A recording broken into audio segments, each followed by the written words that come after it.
Hyderabad metro రైలుపై మరో కీలక update వచ్చింది. హైదరాబాద్ మెట్రోను ఎల్ఎన్టీ సంస్థ నుంచి ప్రభుత్వం స్వాధీనం చేసుకునే ప్రక్రియ షురూ అయింది.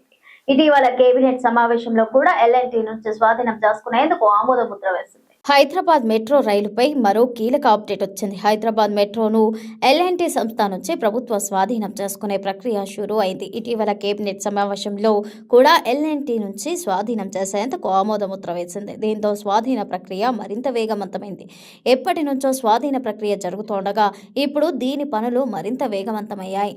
ఈ క్రమంలో హైదరాబాద్ మెట్రో రైలుకు సంబంధించి కీలక విషయం బయటకు వచ్చింది. మెట్రోను ప్రభుత్వం స్వాధీనం చేసుకున్న నిర్వహణ మాత్రం ప్రైవేటు సంస్థ చేతుల్లో ఉండనుంది. ప్రభుత్వ పర్యవేక్షణలో third party agency operations maintenance చూసుకోనుంది.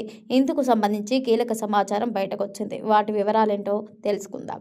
ఫ్రాన్స్కు చెందిన కియోలిస్ సంస్థ ప్రస్తుతం మెట్రో ఆపరేషన్స్ ను చూసుకుంటోంది. గతంలో ఎల్ఎన్టీ ఆ సంస్థతో ఒప్పందం చేసుకోగా దాని గడువు నవంబర్ వరకు ఉంది.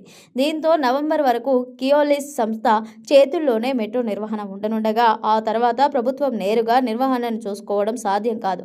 దీంతో మళ్లీ ఆ సంస్థకు మెట్రో ఆపరేషన్స్ అండ్ మెయింటెనెన్స్ ను అప్పగించనుందని సమాచారం. ఒప్పందం గడువును మరో ఏడాది పాటు పొడిగించనుందని తెలుస్తోంది. ప్రభుత్వం స్వాధీనం చేసుకున్న తర్వాత కూడా నిర్వహణ పరంగా ఎలాంటి తేడాలు ఉండవు అన్నమాట.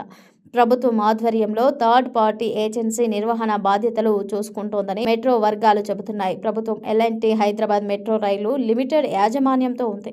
ఇప్పుడు అది ప్రభుత్వానికి బదిలీ కానుంది. దీంతో మెట్రో అనేది ప్రభుత్వ యాజమాన్యంలోకి రానుంది. అప్పుల భారంతో ఎల్ఎన్టీ సంస్థ మెట్రో బాధ్యతల నుంచి తప్పుకోవాలని నిర్ణయం తీసుకుంది. ఈ మేరకు ప్రభుత్వానికి వినతులు సమర్పించగా రేవంత్ సర్కార్ కూడా స్వాధీనం చేసుకునేందుకు ముందుకొచ్చింది. ఎల్ఎన్టీ మెట్రో కోసం బ్యాంకుల కన్సార్షియం నుంచి తీసుకున్న రుణాలు డిసెంబర్ నాటికి 12,965 కోట్లున్నాయి. అయితే వడ్డీ భారాన్ని తగ్గించేందుకు రీఫైనాన్సింగ్కు ప్రభుత్వం కసరత్తు చేస్తోంది. దీనికోసం ప్రత్యేక కార్పొరేషన్ ఏర్పాటు చేయనున్నారు.